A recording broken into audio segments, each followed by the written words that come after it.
떴나요? 아직 안 떴습니다. 어떤 사진이지요?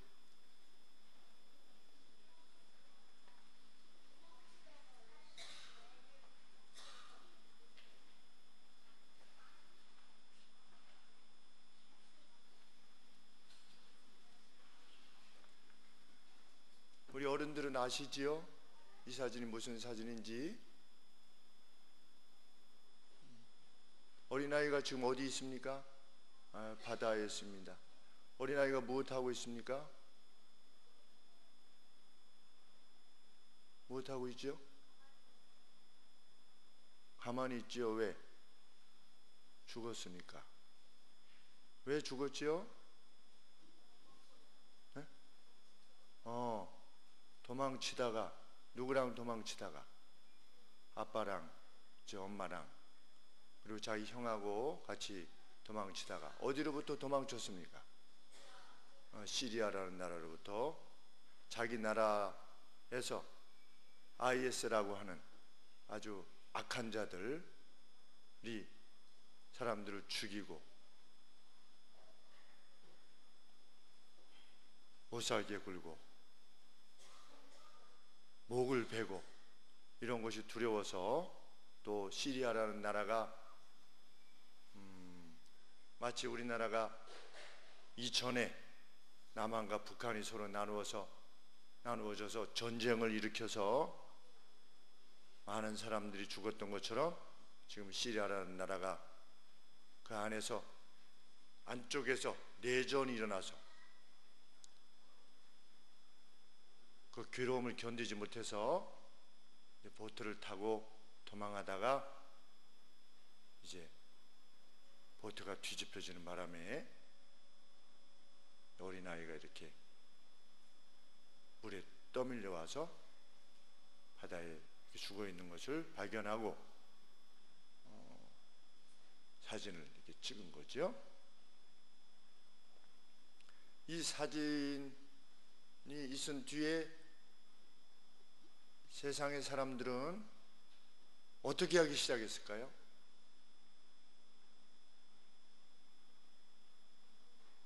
이 아이가 어디로 가기를 원했을까요? 어느 나라로? 유럽으로 가기를 원했는데, 많은 그런 사람들을 난민이라고 그러는데, 이 난민이 독일이라는 나라로 가기를 원했고 또 영국이라는 나라로 가기를 원했는데, 그동안에 이런 사람들이 워낙 많이 들어오니까 그 영국과 독일에서 좋아해요, 안 좋아해요? 안 좋아해요. 그래서 못 들어오게 경찰이 막았어요. 그리고 돌려보내고 강제로 추방하고 그래 왔었는데, 이 사진이 인터넷상에서 이렇게 공개되고 나서 그 나라 사람들이 어떻게 한 겁니까? 이 난민들을 어떻게 해라? 우리가 받아주자. 받아줘야 하면 된다. 이렇게 죽어가고 있는데 그냥 둘 수가 있느냐? 그래가지고서 사람들이 그 나라 정치가들에게 편지도 보내고 전화도 하고 이렇게 해서 결국은 어떻게 됐어요? 영국의 수상이 우리는 좀 더 많이 받겠다. 또 독일도, 또 각국의 나라들도 우리가 조금 더 난민들을 받고자 한다. 그런 어떤 성명들, 그런 생각들을 점점 발표하기 시작했어요. 그래서 유럽은 지금 어떤 문제로, 이 문제로 사람들의 마음이 이렇게 다 쏠려 있어요. 올려주셔야 될 것 같아요.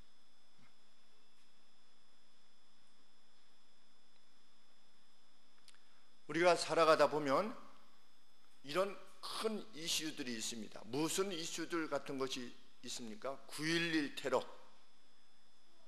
그렇죠? 비행기 2대로 뉴욕에 있는 빌딩 2개를 이렇게 공격해서 그 빌딩이 무너져서 수많은 사람들이 죽었죠, 그렇죠?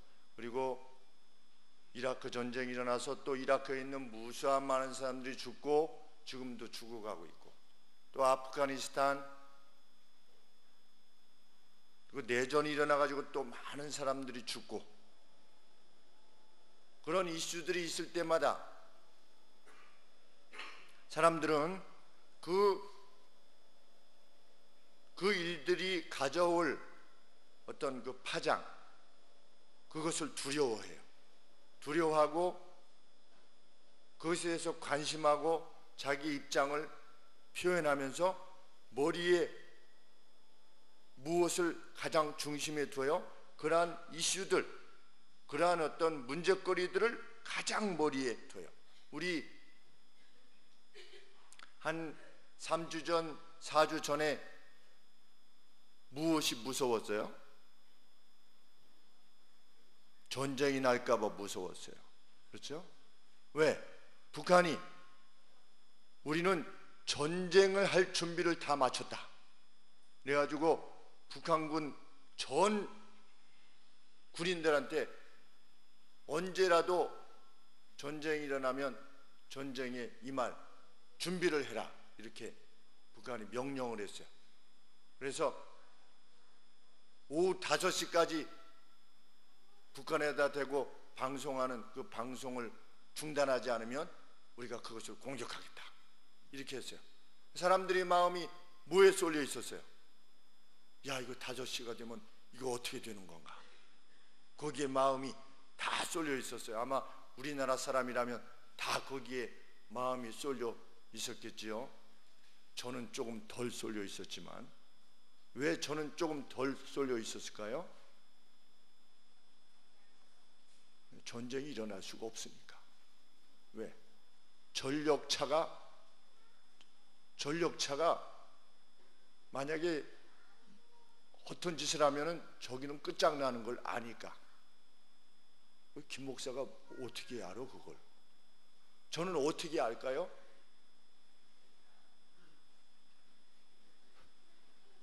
(30년) 전에 제가 관제사를 했습니다. 전투기를 요격시키는 관제사를 했는데, 이미 30년 전에 북한에는 우리 레이더가 어디까지 잡냐면 신의주 2부까지 우리나라 레이더가 다 잡아요. 북한에서 뜨는 비행기는 다 잡히는 거예요. 한 대가 떠도 잡히는 거예요. 그런데 거기는 훈련이 없어요. 왜? 기름이 없으니까. 그러다가 겨울이 되면 한 50대 정도가 올라와요. 왜냐하면 겨울에는 공기 밀도가 이렇게 짙어서 한 연료가 30% 정도 절약이 된대요, 비행기를 띄우면.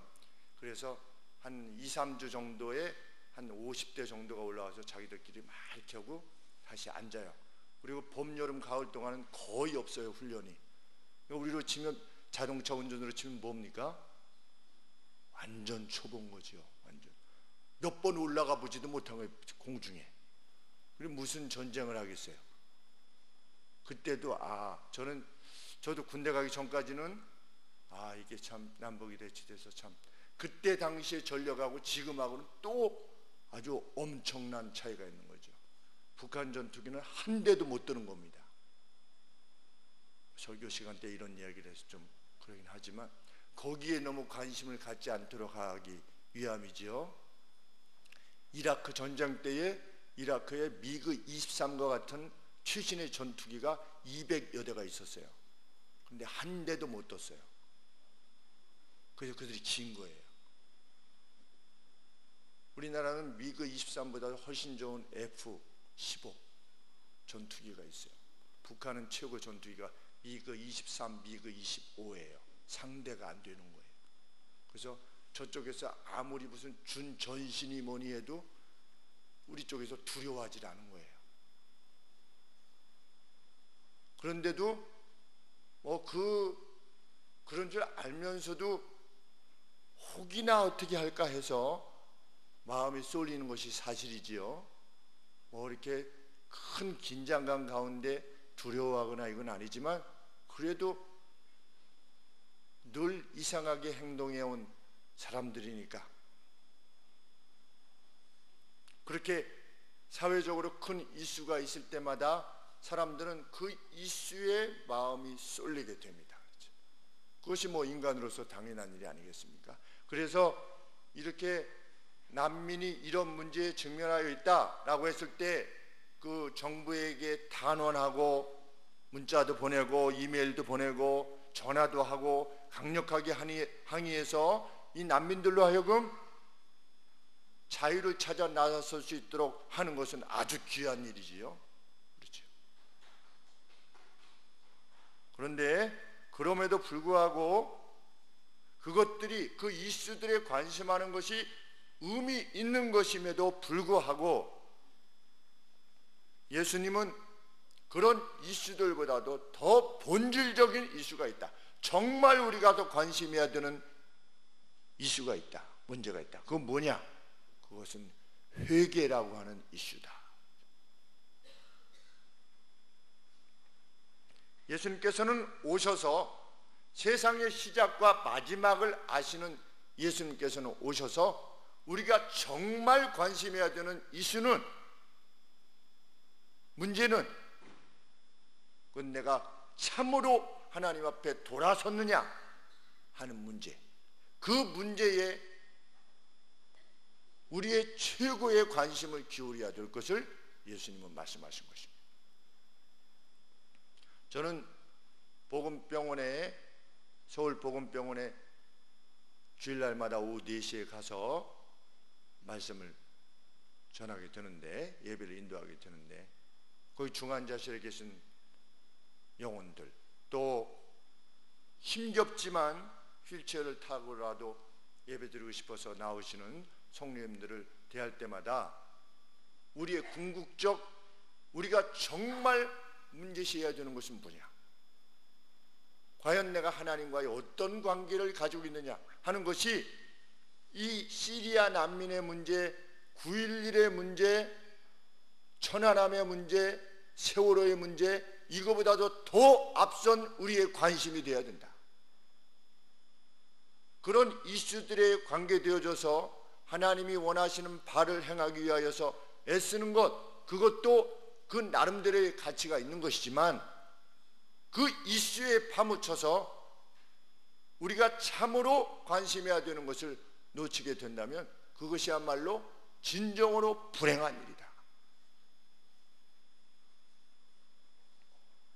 그것을 오늘 본문에서 우리는 읽게 됩니다. 예수님은 13장에 앞서서 12장 58절에서 뭐라고 말씀하시냐면, 네가 너를 고소할 자와 함께 법관에게 갈 때, 이 법관은 하나님이십니다.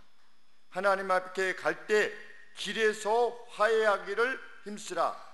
법관으로 가기 전까지, 하나님의 심판대 앞에 서기 전까지 이 가는 와중에 기회가 있다는 거지요.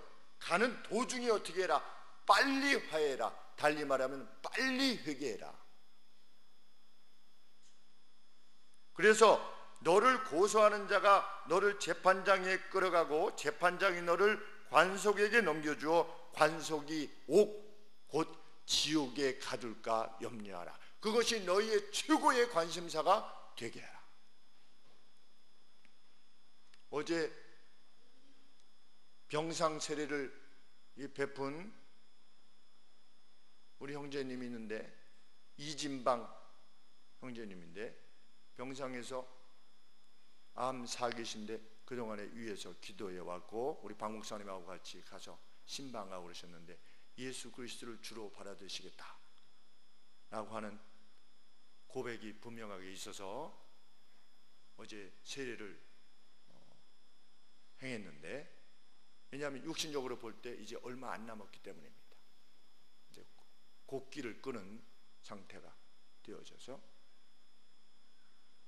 그래서 우리는 마지막까지 그의 회복을 위하여 하나님 앞에 희망을 놓지 않고 하나님 앞에 간구하면서도 하나님께서 불러가실 것을 또 생각할 때 세례를 드렸는데, 저랑 동갑이에요.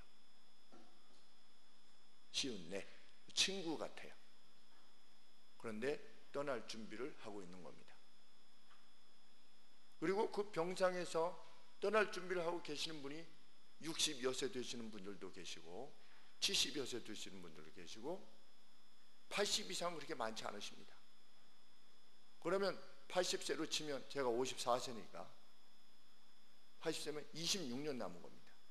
26년이면 제가 대학교 1학년 때 생각해 볼 때 벌써 34년이 지났는데 그 기간보다 훨씬 짧은 기간이지.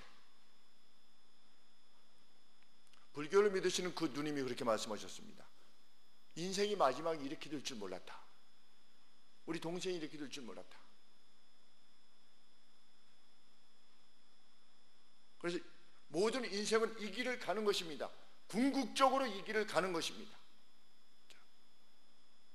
우리 동근이가 나이가 어려서 죽음에 대해서 관계없는 것처럼 보이지만 동근이도 성장해서 나이가 들고 목사님처럼 됐다가 할아버지처럼 됐다가 세상을 떠나는 거죠. 그렇죠?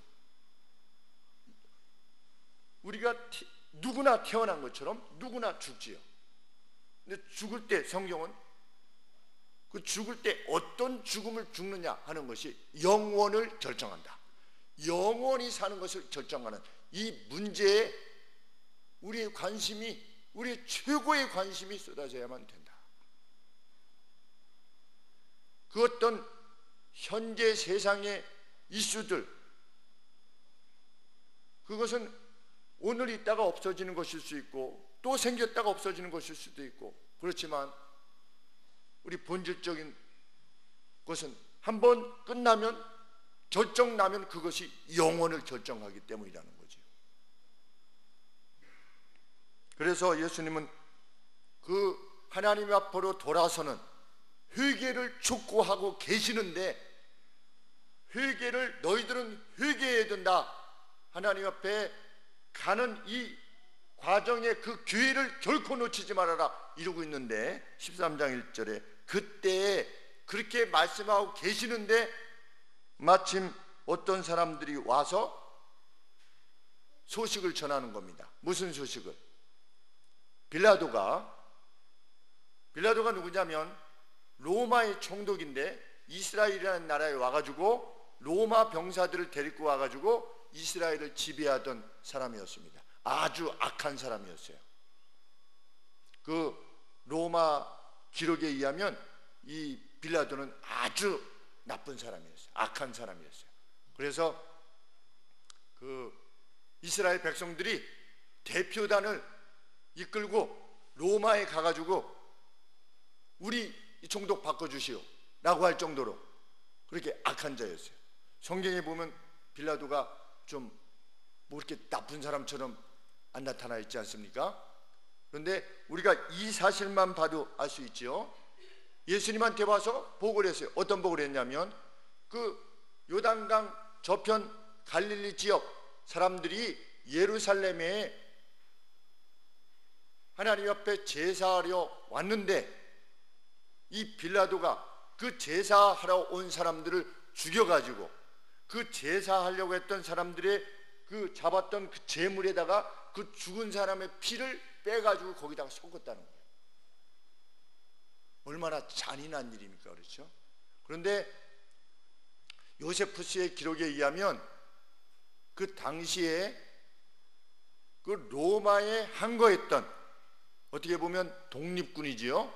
그 독립관들을 대량 학살한 사건들이 자주 있었던 겁니다. 그때 당시에는. 그래서 이 갈릴리 사람들이라고 했던 사람들은 아마도 갈릴리 지역에 있었던, 뭐 갈릴리 지역의 사도행전에도 보면 드다라는 인물이 일어나서 사람들을 데리고 애굽으로 갔다 그렇게 표현되어 있는데, 그런 어떤 그 반 로마 항쟁을 했던 사람들이 왔다가 하나님 앞에 이렇게 제사를 드리려다가 거기서 빌라도의 병사들한테 잡혀가지고 죽임을 당해서 그 피를 하나님 앞에 드리는 제물에다가 섞는 그러한 사건이 벌어진 것이죠.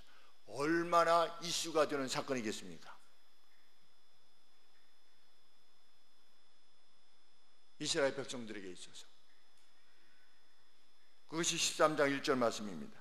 그때 마침 두어 사람이 와서 빌라도가 어떤 갈릴리 사람들의 피를 저희의 제물에 섞은 일로 예수께 고하니.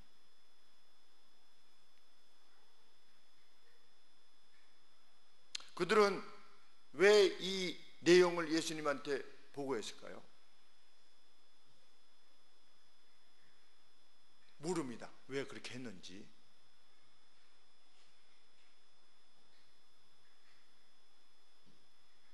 예수님이 뭐라고 하시는 것이 궁금해서 이 말을 했는지. 이 소식을 전하면 예수님이 이 로마의 압제를 우리가 타도해야 된다, 이렇게 말씀하시겠거니 해서 이 소식을 전했는지, 아니면 그 사람들은 죄가 많아서 그렇게 죽은 거다 라고 말하실 것 같아서 그렇게 이 소식을 전했는지 우리는 알 수 없어요. 그런데 여간에 그것이 그 당시의 이스라엘 백성들에게 아주 큰 문제였던 거지요. 보통 문제입니까? 우리나라로 치면 하나님의 나라가 아닌 우리나라도 가령 예를 들어서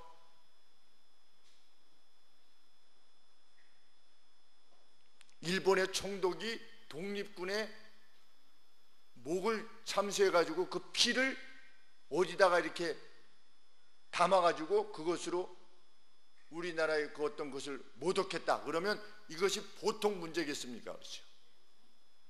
그때 당시에도 이스라엘 전체 이슈겠지요. 더군다나 거기는 하나님의 나라인데 이방이 와가지고 그렇게 하나님의 제사를 모욕하고 또 하나님의 사람들을 죽였으니 말이죠. 예수님이 뭐라고 말씀하실 것 같습니까? 그들의 입장에서 보면 오늘 예수님을 압제당하는 자를 위해서 오셨다라고 말하려 하는 자들의 입장에서 보면 예수님이 뭐라고 말씀하셔야지 맞지요? 자, 봉기해라 이렇게 하시지 않겠습니까? 너희들은 왜 가만히 있느냐, 뭐 이렇게. 너희는 순교의 정신을 가지고 나가서 이스라엘 나라를 위해서 싸워라. 근데 예수님이 그렇게 말씀하시지 않았어요. 예수님께서 뭐라고 말씀하셨습니까? 2절 말씀에 대답하여 가라사대 너희는 이 갈릴리 사람들이 이와 같은 해 받음으로 모든 갈릴리 사람보다 죄가 더 있는 줄 아느냐. 이 사람들이 죽은 거는 이 사람들이 다른 갈릴리 사람보다도 더 죄가 있어서 그렇게 당한 줄 아느냐. 너희들 생각은 그러냐. 그리고 또 뭐라고 말씀하십니까? 4절 말씀에 당시에 실로암이라고 하는 데서 망대가, 이게 타워가 무너져서 18명이 죽었나 봐요. 18명이 죽었는데 그 사람들이 이스라엘 백성들 중에 특별히 죄가 더 있어서 죽은 줄 아느냐. 그것이 그런 이슈되는 사건들을 바라볼 때 너희의 마음이냐? 너희의 관심사냐?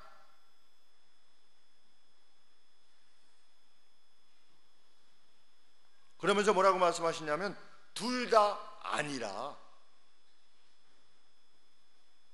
너희도 만일 회개치 아니하면 다 이와 같이 망하리라 이렇게 말씀하셨어요.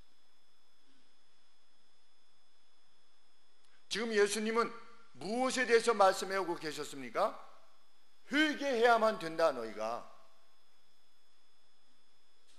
하나님 앞에 돌아서야만 된다 라고 하는 말씀을 계속 해오셨는데 중간에 어떤 사람이 와서 빌라도가 이렇게 했나이다 그랬을 때 예수님은 화제를 전환시키지 않으셨어요. 너희가 정말 관심해야 되는 것은 빌라도가 피를 섞었느냐, 그래서 저 사람들은 왜 죽었지?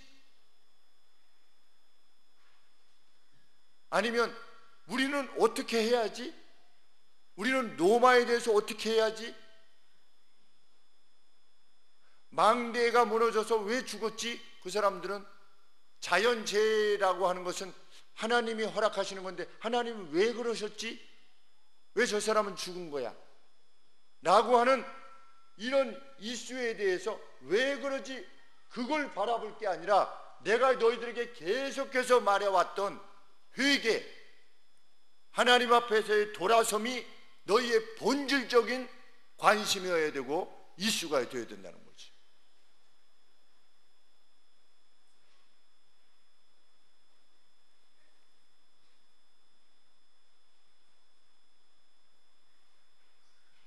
예수님은 3절 말씀 하반절에 이와 같이 망하리라 그랬습니다. 이와 같은 방식으로 망하리라. 이와 같은 방식.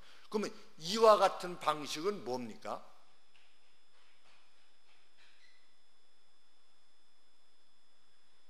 (5절) 말씀에도 다 이와 같이 망하리라. 그냥 망하리라 하시지 않고 이와 같은 방식으로 망할 것이다 이렇게 말씀하셨습니다. 빌라도가 갈릴리 사람들을 죽일 거라고 하는 사실에 대해서 누가 알려줬으면 그 사람들이 죽었겠습니까? 안 죽었겠습니까? 안 죽었겠죠. 그렇죠? 망대가 무너질 것을 누군가 미리 예견하고 알려줬으면 망대에 치여서 죽었을까요? 안 죽었을까요? 안 죽었겠죠. 그렇죠? 누가 알려줬으면. 그런데 너희가 회개치 아니하면 그와 같이 이와 같이 멸망할 것이다. 망대에 쳐서 왜 죽었는가 몰라요. 그렇죠? 그건 우리의 관심사가 되어서는 안 된다는 겁니다. 갈릴리 사람들 중에 그 사람들이 와서 이거 죽은 것 사건에 대해서 그 사람들이 왜 죽었느냐라고 하는 것에 대해서 묻는 것은 너희 몫이 아니라 너희 몫은 뭐냐? 나는이라는 겁니다. 우리는, 나는.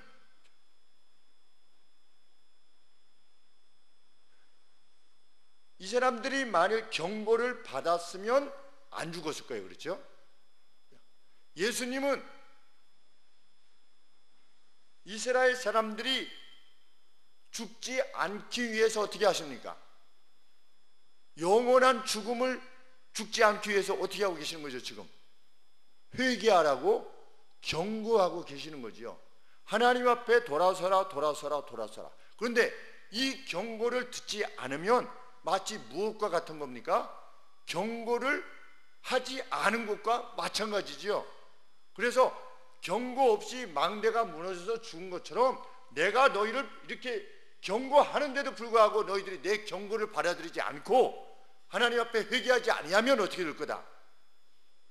마치 경고를 받지 못하고 죽은 사람과 같이 너희가 멸망하게 될 것이다. 그러니 어떻게 해라? 내 경고를 받아들이라는 거지요. 그것이 너희의 최대의 관심사가 되어야 된다는 겁니다. 하나님 나라에 대해서는 누구만 아신다고 그랬습니까? 하나님 나라에 대해서는 나만 안다 그랬습니다. 나만 하나님 나라에 대해서 안다. 유일하게 하나님 나라에 대해서 아시는 예수님이 세상에 오셔서 하나님 나라에 대해서, 일에 대해서 너희에게 전한다는 겁니다. 그것은 뭐냐? 너희들의 일생의 삶이 영혼을 결정할 것이라는 거죠. 그래서 너희의 관심사는 뭐냐? 내가 하나님 재판장이신 하나님 앞에서의 어떤 사람이냐, 이것이 매일의 너의 평생의 삶에 있어서 최대의 관심사가 되어야 된다는 겁니다. 그 어떤 이슈에도 너희의 마음이 빼앗겨서는 안 된다는 거지요. 그것이 너희 삶의 본질을 빼앗아서는 안 된다는 겁니다. 어떤 사람은 뭐 이런 사회적 이슈뿐만 아니라 무엇이 자기 마음을 자꾸만 뺏어갑니까? 어떻게 하면 이 회사를 회복시킬 것인가? 어떻게 하면 내 자녀를 좋은 학교에 보낼 것인가? 어떻게 하면 나 지금 아픈 걸 낫게 할 것인가? 이거에 온통 관심이 쏠려 있지요. 그런데 예수님의 말씀에 비춰보면 그 관심이 무엇을 위해서 그 관심이 쏠려져야 되는 것입니까? 내가 이 사업을 통해서 어떻게 하면 천국이 있다는 사실을 세상에 알릴 것이냐? 내가 병 낫기를 구하는데 이 병 나음을 목적하는 이유가 뭐냐? 나는 이 병이 나음을 통해서 어떻게 하나님의 능력과 자비를 세상에 전할 것이냐? 이것이 주 관심사이기 때문에, 이것이 주 관심사이기 때문에 이것을 구하는 자로서 살라는 것이죠. 이것에 목매이지 말고. 누가 죽었대요. 갈릴리 사람들이 죽었대요. 망대에 쳐서 죽었대요. 쌍둥이 빌딩이 무너졌대요. 북한에서 전투가 하려고 한대요. 어떤 현세적인 보이는 거기에 우리의 관심이 매몰돼서는 안 된다는 겁니다.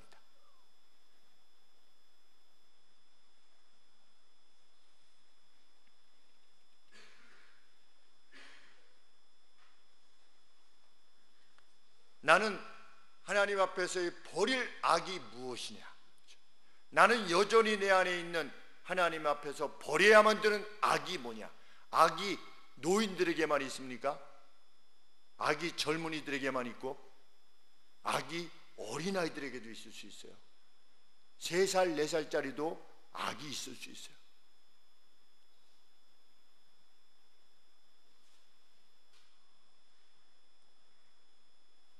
어린아이도 자기의 악이 슬퍼서 울 수 있어요. 7살짜리가 무슨 그렇게 악을 행했겠어요. 근데 7살짜리가 자신의 악에 대해서 우는 영혼들이 있어요.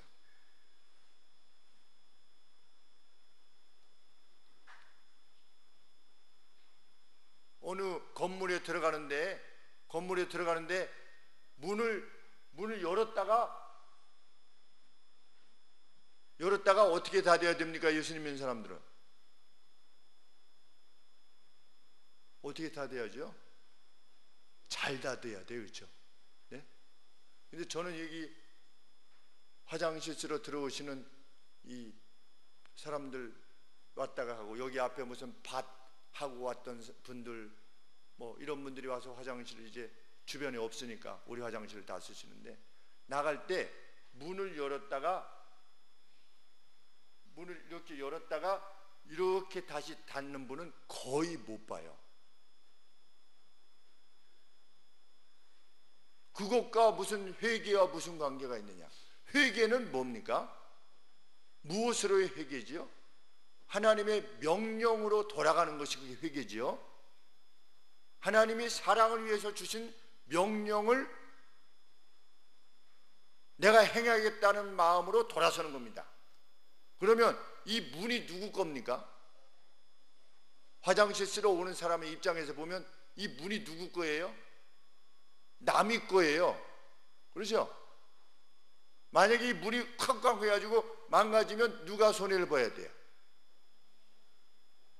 남이 손해를 봐야 돼요. 그 비용을 그 사람이 지불해야 돼요. 그런데 그것에 대해서 나는 아무런 관심이 없는 거예요. 내가 내 필요를 위해서 우리가 문을 열어둬야 될 이유는 없는 거잖아요, 실은. 그런데 주변에 없으니까 섬기기 위해서 하는 것이지요. 그러면 그것을 이용하는 사람의 입장에서 보면 내가 고마운 마음을 지어야 되잖아요. 고마운 마음이 어디서 표현되어지는 겁니까? 거기서 표현되어지는 겁니다. 문 닫을 때도 쾅쾅 닫아요. 그것이 회개와 무슨 관계가 있느냐? 정말 하나님 앞에서의 관계를 최고의 이슈로 삼는 사람은 문 하나 여닫는 것도 우리가 사랑을 위해서 행하는 것입니다. 담배 피는 그리스도인은 어떻게 해야 됩니까? 담배 피고 꽁초를 그냥 버릴 수가 없는 거예요. 내가 어떤 사람은 그러니까 뭐라고 이야기합니까? 그랬더니 버려줘야만 일자리가 생긴대요. 뭐 말도 안 되는. 예수님께서 그렇게 말씀하셨겠습니까? 담배 피우고 꽁초를 버려줘라. 그래야지 일자리가 생긴다. 이러셨겠어요, 예수님께서? 우리 이 뒤에 보면 어떻습니까? 이 건물 뒤에 치워도 쓰레기 그리고 담배꽁초 이렇게 빙 둘러서 늘 있어요. 타액 검사해가지고 거기에 그리스도인은 없어야 되는 거예요. 그것이 뭐냐? 그게 회개예요.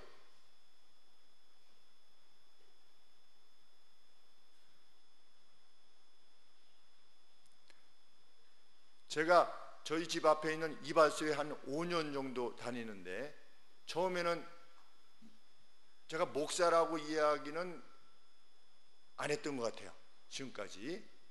근데 예수님에 대해서만 이제 말씀하고 교회 이야기에 대해서 이야기하고 이렇게 이야기하는데, 이 어르신이 굉장히 점잖으세요. 78세신가 되는 분이신데 아주 점잖으시고 격이 있으신 이발사세요. 집에서 그냥 있는 것보다도 한 달에 30만이라도 벌면 내가 내 손자들한테 해주는데, 아드님이 교수님이시래요. 외국 유학 갔다 오셔서. 그래서 저런들이 말씀하시는데 한 5년 만에 처음으로 말씀하시는 거예요. 본인이 성도시라고. 아, 그래서 그러셨구나. 그런데 부인 되시는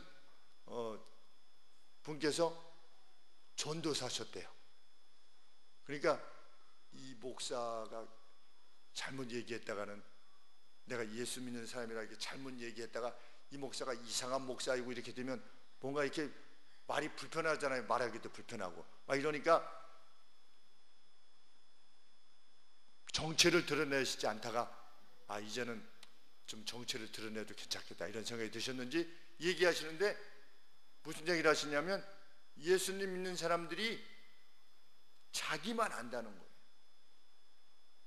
이 사랑의 폭이 그냥 자기 가족, 자기 교회, 회개해야 된다는 거지요. 그리스도의 사랑이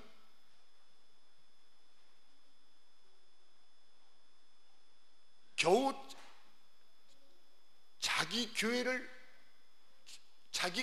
잘 안 된대요. 자기 교회도. 예수님은 망대에 치여 죽은 사람이 더 죄가 있어서 죽은 줄 아느냐? 이 시리아의 이 쿠르드라고 하는 이 아이가 누구보다 더 죄가 있어서 죽었느냐? 그거 아니라는 겁니다.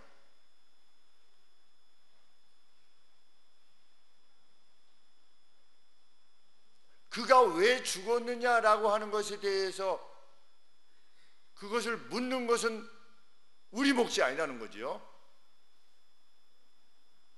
그 누구의 어떤 그 재난이 실은 돌아서지 않는 나의 것이라고 하는 것, 그것에 대해서 우리는 관심해야 된다는 거죠.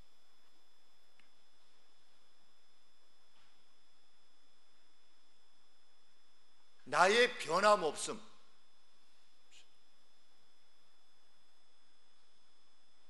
예수님을 믿는데도 불구하고 하늘의 가치에 의해서 born again 함이 없는, 다시 태어남이 없는, 예수님을 믿는데 그렇게 매 주마다 하나님의 말씀을 듣고 말씀에 의해서 가르침을 받고 말씀을 읽을 때 성령께서 우리의 마음을 찔리시는데도 불구하고 죄에 대해서, 그리고 의에 대해서 격려하시는데도 불구하고 10년 전, 20년 전의 그 상태를 계속 유지하고 가는 그 완악함으로부터 돌아서는 것, 그것이 우리의 최대의 관심사가 되어야 된다.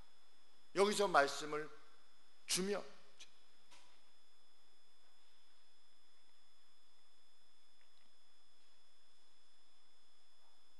그래서 저는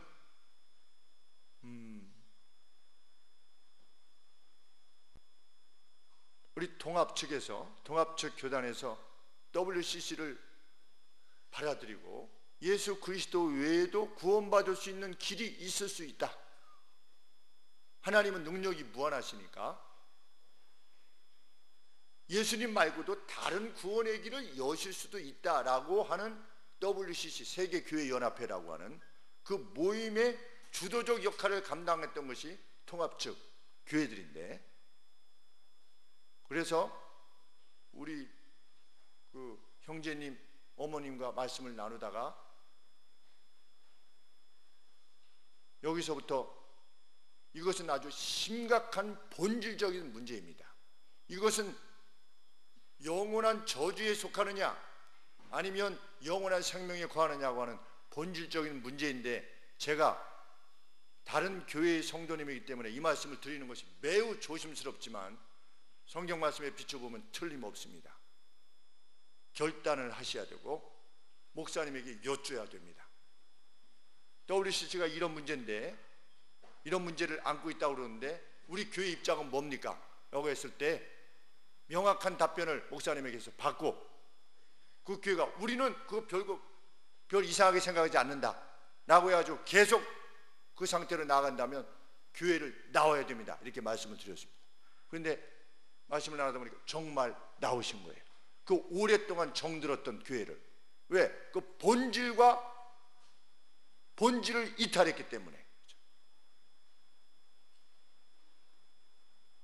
그것이 우리의 본질적 이슈가 되어야 된다는 거죠. 우리가 매일매일 살아가면서 내가 이분들과 10년, 20년 동안 같이 믿음 생활을 했었는데 내 구역 식구들 그동안에 같이 정들었고, 이런 사람들 떠나서 내가 어떻게 WCC 꼭 매번 그렇게 말하는 것도 아니고 가끔 행사할 때 한 번씩 이렇게 가는 건데 굳이 그렇게 해야 되나, 이렇게 하지 않고 주님이 말씀하시는 쪽으로 가는 거지요.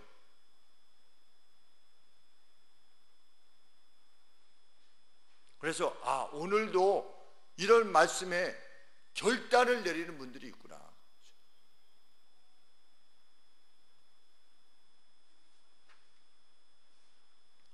예수님께서 이렇게 말씀하셨을 때 이스라엘은 회개해야만 됐습니다.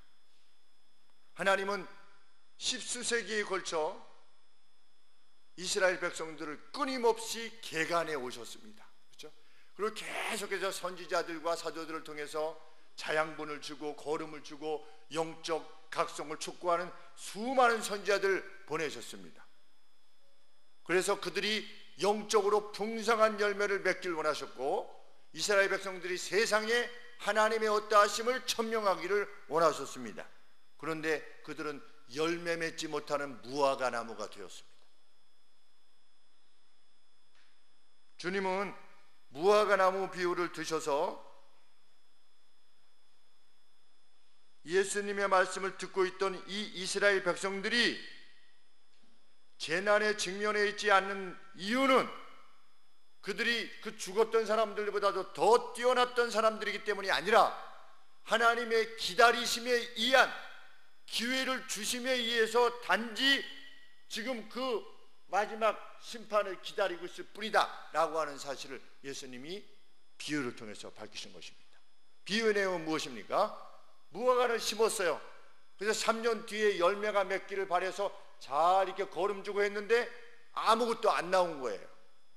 그러니까 주인이 와서 어떻게 한 겁니까? 야, 이거 무화과 나무 열매를 맺지 않는다, 그냥 잘라버릴까? 그랬더니 그 동산지기가 제가 3년만 더 이렇게 돌아보겠습니다. 그때도 만약에 열매를 맺지 않으면 잘랐으면 좋겠습니다. 그것은 무엇을 의미합니까? 이 무화과 나무는 이스라엘 백성들입니다. 하나님이 끊임없이 기회를 주셨는데도 불구하고 하나님의 합당한 열매를 맺지 않았던 거지요. 그래서 진노하시려고 하는데 예수님에 의해서 어떻게 되는 겁니까? 기회를 주시기를 원하는 것이지요. 그래서 예수님이 회개를 요청하시는 거지요. 너희들 돌아서라. 무화과 나무처럼 선한 열매를 맺어야만 된다.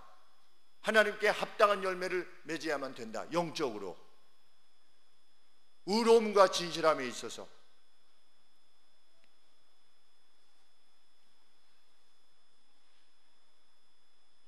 그런데 불행히도 이스라엘은 돌아서지 않았습니다. 그래서 이스라엘은 어떻게 됐습니까? 예수님이 승천하신 뒤에 35년 뒤에 로마에 의해서 완전히 멸망당했습니다. 제가 이스라엘에서 히브리 대학에서 공부하신 우리 동기 목사님한테 물어보니까 지금은 이스라엘 혈통이 없대요. 순수 혈통이 없대요. 이제는 그냥 이스라엘이라는 이름은 있는데 종교적으로나 신앙적으로나 아니면 그 어떤 혈통적으로나 이스라엘이 아니라는 거예요. 과거에 뭐 아브라함의 자손, 뭐 터키 족속, 오스만 터키 이런 족속들하고 다 합치고 다 순수혈통이라는 건 없다는 겁니다. 이제는 달리 말하면 이스라엘이, 육적인 이스라엘이 끝장난 것이에요. 무엇 때문에? 하나님이, 예수님이 이 회개를 요청하셨는데도 불구하고 이 요청을 받아들이지 않은 것입니다. 예수님 뭐라고 말씀하셨습니까? 이 예루살렘을 보세요. 그랬더니 예루살렘에 돌 위에 돌아 남기지 아니하고 이게 다 무너질 것이다. 너희들이 회개하지 아니하면. 그런데 어떻게 됐습니까? 정말 그렇게 된 것이지요.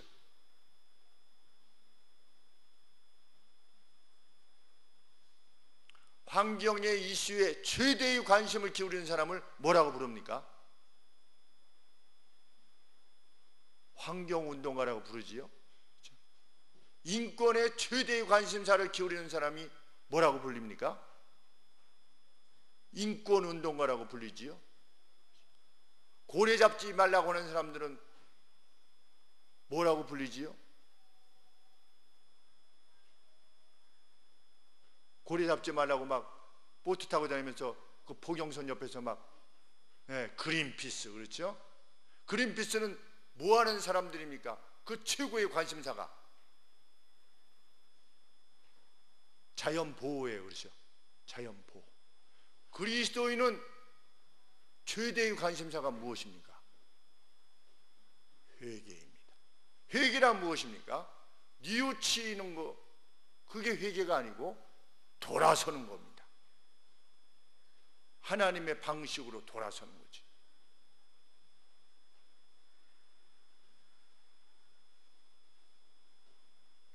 하나님은 우리가 살아갔던 날들 속에서 우리가 하나님의 나라를 위해서 어떻게 했느냐에 그것만으로 우리를 평가하실 것입니다. 마지막 날에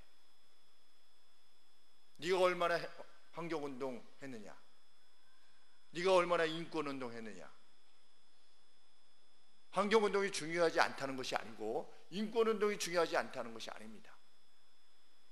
회개라고 하는 관점에서 내가 환경운동도 하고 인권운동도 했느냐는 거예요. 그래서 환경운동과 인권운동을 통해서 그리스도의 주되심이 드러나느냐는 겁니다.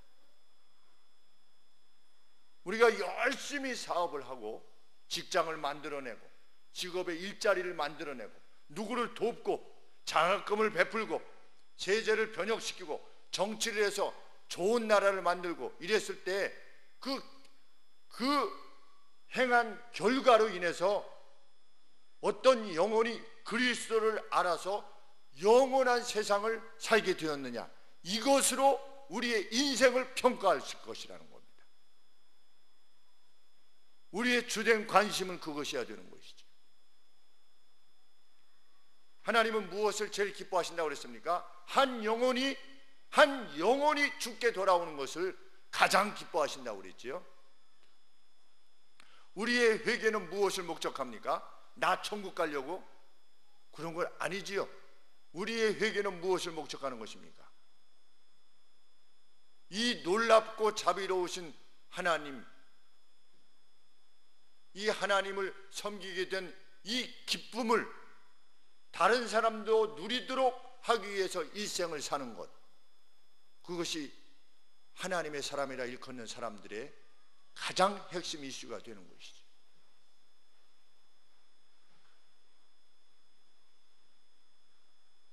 세상에 수많은 이슈들이 생길 때마다 우리는 다시 주님을 바라봐야 됩니다. 그리고 우리의 마지막을 바라보는 것이죠.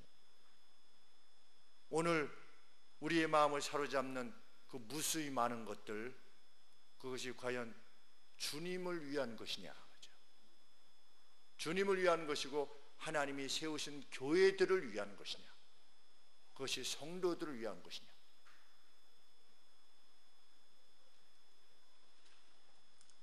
주께서 이 땅에서도 반드시 갚으실 것이라고 약속하셨습니다. 그리고 우리가 그렇게 살 때 진정한 인권운동이 일어날 것입니다. 그리고 우리가 그렇게 살 때 진정한 환경운동이 일어나는 것이죠. 영국이 언제 가장 행복했었는가? 영적인 부흥이 영국을 사로잡았을 때, 그때 영국이 가장 행복했었대요. 교회가 부흥했을 때, 1차 부흥, 제2차 부흥 때, 그때 교회가 가장 부흥했을 때 영국의 범죄율이 역사상 가장 낮았다는 거예요. 세상에 속한 일은 관심 없다가 아니라 정말 영적인 것에 관심할 때 비로소 우리는 세상에 대해서 참된 것을 전할 수 있죠. 우리의 열매를 그들로 누리게 할 수 있는 줄 믿습니다. 참 그런 하나님의 바라봄이 우리 가운데 넘치기를 늘 소원하게 됩니다. 기도하겠습니다. 하나님 아버지, 우리가 다른 이슈에 사로잡혀서 우리가 참으로 보아야 되고 방향을 정해야 될 것에 대해서 놓치지 않도록 도와주시옵소서. 먹고 마시고 입고 사는 것조차도 우리의 관심을 빼앗아 가지 못하도록 도와주시옵소서. 하나님의 나라와 하나님의 의로움을 구하여 어떻게 할 것인가를 늘 진지하게 하나님 앞에 물어찾는 그 그리스도인 됨으로 오늘을 살게 하여 주시옵소서. 그리하여 그런 하나님의 백성들과 함께 하시는 주의 자비와 능력이 어떠한 것임을 알게 하여 주시고 영생의 판결이 이루어질 때에 말할 수 없는 기쁨으로 천국에 동참케 되는 저희들 모두 되게 하여 주시옵소서.